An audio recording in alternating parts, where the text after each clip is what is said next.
မင်္ဂလာပါမိတ်ဆွေများဒီဗီဒီယိုကိုဖန်တီးသူရဲ့ပေးခြင်းတဲ့ message လေးကတော့တက်ရှိဘရမိဘနှစ်ပါးရှိနေခြင်းမှာတန်ဖိုးထားမရှိမှမရနဲ့နောင်တတရားဆိုတဲ့ topics လေးဖြစ်ပါတယ်မိဘရှိသူတိုင်းတန်ဖိုးထားနိုင်ကြပါစေတကယ်တော့မိတ်ဆွေမျက်မျက်ရှိမှာပဲနေ့တိုင်းအသက်ရှင်နေတဲ့ဖယားနှစ်ပါးရှိနေတယ်အဲ့ဒါကတော့မင်းရဲ့မိဘနှစ်ပါးပါမိတ်ဆွေမင်းမိဘတွေကမင်းအတွက်အိမ်မပြိုခဲ့တဲ့ညတွေရှိတယ်မင်းမသိပဲမင်းရဲ့ကြာခဲ့ရတဲ့နေ့တွေရှိတယ်မင်းအောင်မြင်ဖို့အတွက်သူတို့ရဲ့အိမ်မက်တွေကိုနောက်ဆုံးတန်းမှာထားခဲ့တယ်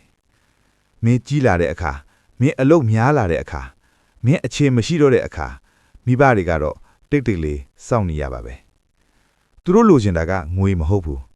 နာမည်ကြီးမှုမဟုတ်ဘူးအိမ်ကြီးကားကြီးလည်းမဟုတ်ဘူးလိုချင်တာကမင်းဖုံးတစ်ခါခေါ်ပေးတာမင်းအတန်လေးကိုကြားချင်တာ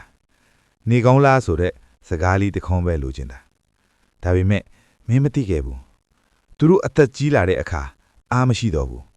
စကားပြောခြင်းပေမဲ့မင်းအလုပ်များနေလို့မခေါ်ရဲတော့ဘူးအချိန်ဆိုတာဘသူကမှမဆောင်ဘူးဒီနေ့ရှိတဲ့အခွင့်အလေးကမနှက်ဖြန်မှာမရှိတော့နိုင်ဘူးတက်ရှိဖျားမိဘနှစ်ပါးရှိနေချိန်မှာတန်ဖိုးထားပါမရှိတော့မှမရနိုင်တဲ့အဲ့ဒီနေ့မှာနောင်တဆိုတာအတန်မထွက်ပဲနှလုံးသားထဲကိုတိတ်တိတ်လေးတိုးဝင်လာတယ်ဆိုတာမင်းသိရလားမိတ်ဆွေဒီနေ့ပဲမိဘစီကိုဖုန်းတစ်ခါခေါ်ပါစကားတခွန်းပြောပါမိဘတွေကိုချစ်တယ်လို့ပြောရမှာမရှက်ပါနဲ့နောက်မှဆိုတာစကားကတခါတလေမှနောက်ကြားပြီးသားဖြစ်နေတတ်တယ်နော်ဒီဗီဒီယိုလေးကိုကြည့်ပြီးသွားရင်ကိုယ့်ရဲ့မိဘတွေအတွက်ဘာလုပ်မလဲဆိုတာ comment မှာချရေးခဲ့ပါဒီဗီဒီယိုကိုကြိုက်နေတဲ့ရင် like and subscribe လုပ်ဖို့မမေ့နဲ့နော်မိဘရှိနေသေးတဲ့သူတွေနောက်ကျမသွားအောင် share လုပ်ဖို့အကြံပြုပါရစေ